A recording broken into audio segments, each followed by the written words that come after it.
Bem-vindos ao canal Verdades Ocultas da Bíblia. Torne-se membro do canal. Planos a partir de R$ 4,99. Tornando-se membro do canal, você ganha acesso exclusivo à biblioteca e ao grupo de membros. Os links do canal e do grupo no Telegram estão na descrição do vídeo.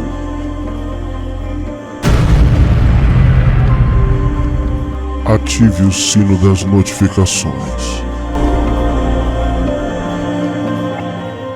Olá, meus amigos, bem-vindos ao canal Verdades Ocultas da Bíblia e vamos falar mais um pouco acerca das relações entre o budismo e o cristianismo. Eu novamente farei uma série de vídeos sobre este tema, aprofundando mais ainda a questão.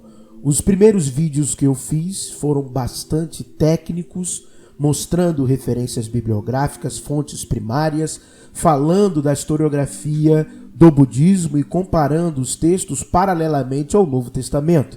Mas nós temos escritores acadêmicos que já trabalharam estas ideias. Uma das obras muito bem recomendadas que eu falo para vocês é a obra em inglês Jesus and Buddha, The Parallel Says, por Marcus Borg. Adquira esta obra. E a obra que nós trabalharemos hoje é Jesus Viveu na Índia, de Roger Kirsten. Especificamente na página 69 do seu livro, nós vamos ver algumas questões que eu já abordei em vídeos anteriores, questões que eu já falei aqui para vocês, e outras novas questões acerca do budismo. Preste bastante atenção na leitura, porque eu vou desde o início da temática no capítulo específico, que vai dar um contexto, até a citação das informações específicas. A expansão do budismo. A expansão mundial do budismo, bem antes da era cristã, pode ser essencialmente atribuída à obra de um dos maiores governantes, não só da Índia, mas de todo o mundo. Trata-se do Imperador Ashoka, uma das figuras de maior importância política, ética e intelectual de todos os tempos, que viveu de 273 a 232 a.C., antes da Era Comum. Durante seu reinado, ocorreu na Europa a primeira guerra entre Roma e Cartago, tendo em sua mocidade conhecido de perto as atrocidades da guerra. O imperador condenou-a com firmeza e dedicou-se inteiramente aos ensinamentos pacifistas do budismo. Muitas de suas leis benéficas e decretos humanitários foram preservados até hoje em inscrições encontradas em templos e outras construções. É bom eu deixar aqui bem claro para vocês que o mundo não se resume à história do Ocidente. Nós temos outros impérios que existiram e que coexistiram com o próprio Império Romano. Não só o Império de Ashoka, mas o Império Sassânida também, por exemplo, e tantas outras histórias no mundo que ocorriam em paralelo com a história ocidental, como, por exemplo, também a história da China. Então é muito importante nós termos o movimento literário de se desapegar, de achar que o mundo gira em torno de questões ocidentais, desde o passado até hoje. Não, muito pelo contrário.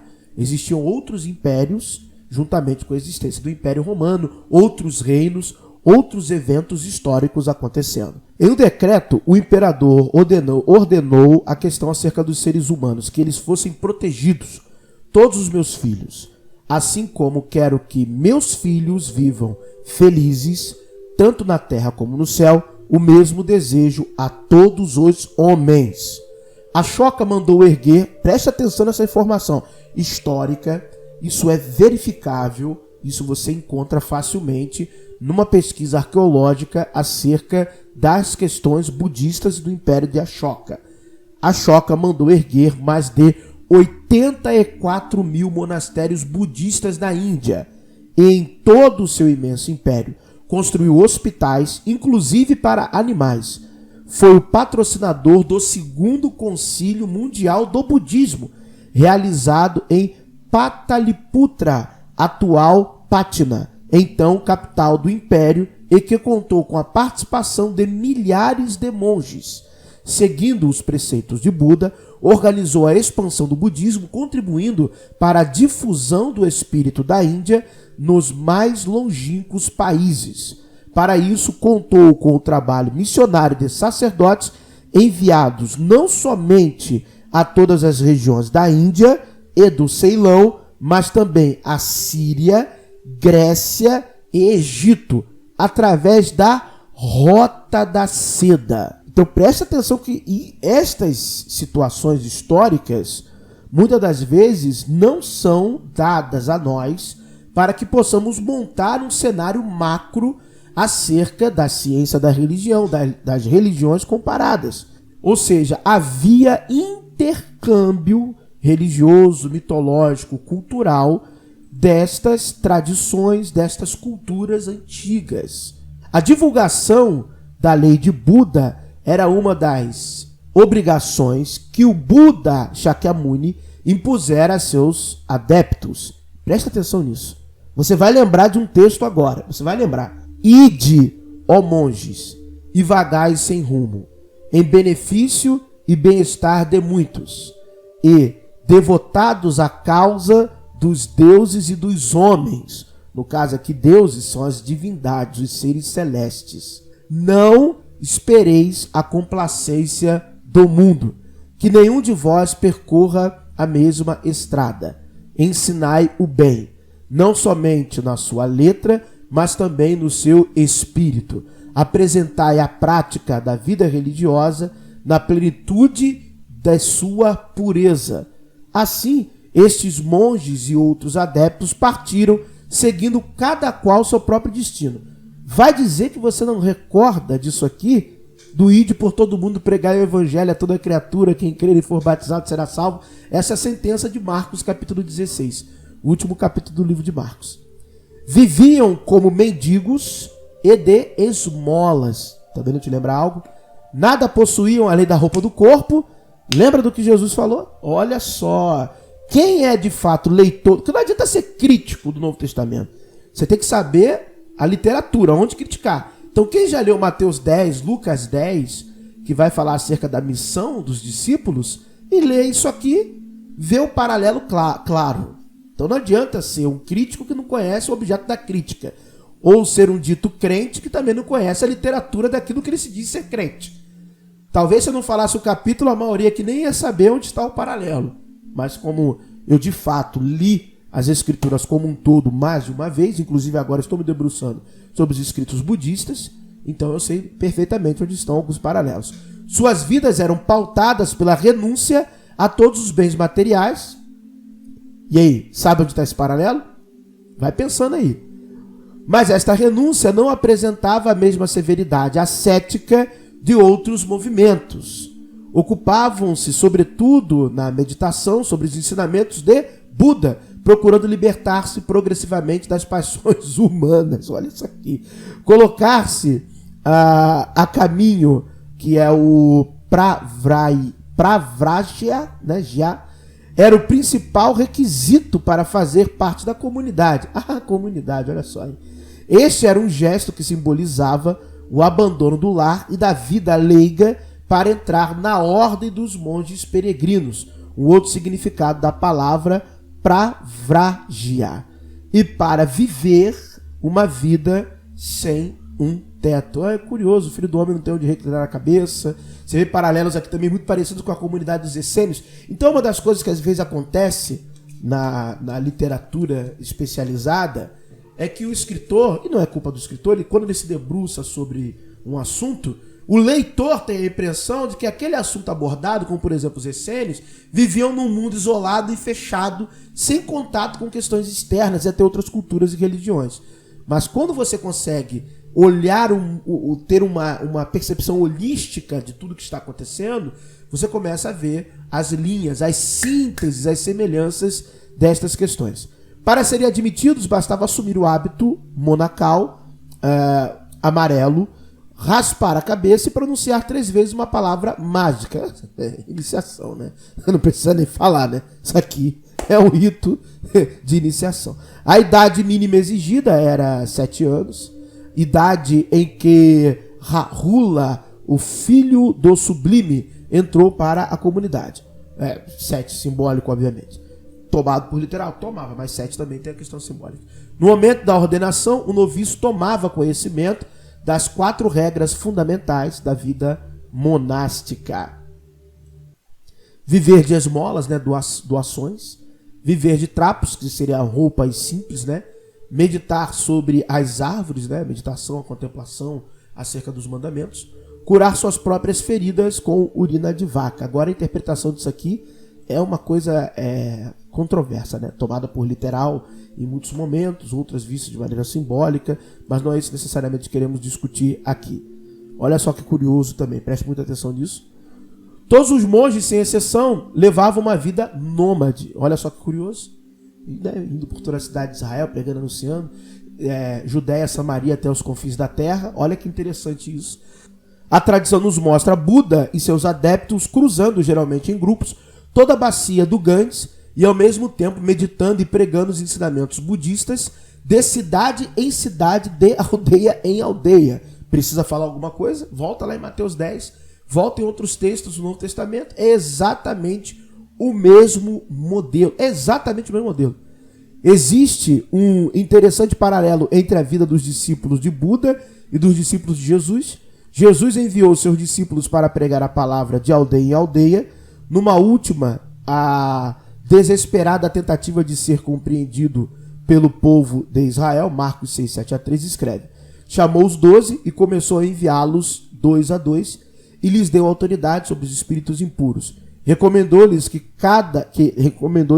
nada levassem para o caminho, a não ser um cajado, nem alforge, nem pão, nem dinheiro no cinto, mas que andassem calçados com sandálias e não levassem 2 túnicas.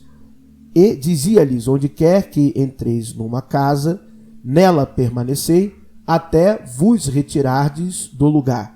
E se algum lugar não vos receber, nem vos quiser ouvir, ao partirdes de lá, sacudi o pó que estiver sobre vossos pés, em um testemunho contra eles.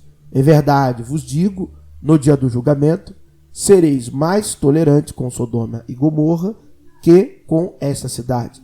Partindo, eles pregavam que todos se arrependessem, expulsavam demônios e curavam muitos enfermos, ungindo-os com óleo. Aqui, como no budismo, não se fala em conversão forçada. A salvação de muitos só pode ser alcançada pela pregação, como está escrito no capítulo 53 do livro do profeta Isaías. Presta atenção nisso agora, presta atenção. Em Shanglezien foram encontrados documentos indicativos de que, após o concílio de Raran, hoje Rarvan, perto de Srinagar, realizado no tempo de Kanishka, foram enviados missionários a Kashmira, Gandhara, Marg-Samandala, Vanavasi e Onarata, que significa terra dos gregos, e ao Ceilão. Então isso aqui são achados. Nós vamos mergulhar profundamente nisso no que o autor do livro fala. Nós vamos a estes achados. Eu estou apenas lendo o livro dele, vou pegar todas as referências, muitas eu já tenho, e nós vamos ver esse ponto, nós vamos comparar os textos. Exatamente. Nós iremos comparar os textos. Casualmente, parece que o budismo, em essência, bem menos político e muito mais flexível que o brahmanismo, soube lidar com os vários grupos que penetraram e se radicaram na bacia do Indo, na bacia do Alto do Ganges e no Decão, tais como os gregos da Báctria no século II a.C. e os citas e partos no século I a.C. O grande conquistador Menander relacionou-se pacificamente com o monge budista Nagasena em Milinda Pangra. Os chefes citas, particularmente fundadores das dinastias Kushan, converteram-se e foram grandes incentivadores do budismo. Kanishka, o mais famoso daquela dinastia, tornou-se um budista com um zelo que chegava a rivalizar com aquele de Ashoka. O concílio de Haran foi um exemplo para o seu tempo. Esse concílio aconteceu, tem fontes históricas, ou seja, o budismo já fazia concílios antes do cristianismo. De acordo com várias fontes, ele foi realizado durante o governo de Kanishka, em Caxemira, na segunda metade do século I d.C. Um dos concílios que mais eu gosto de ler acerca é o que aconteceu em 29 a.C., que fala acerca de discussões acerca do cânone Pali. Ou seja, o budismo já estava preocupado com o cânone, na definição de suas escrituras. Vamos continuar a leitura aqui. Como sucedeu o concílio de Pataliputra durante o reinado de Ashoka, parece que ele contou somente com os monges budistas da comunidade monástica de Sarvastivadin, particularmente numerosa no noroeste da Índia.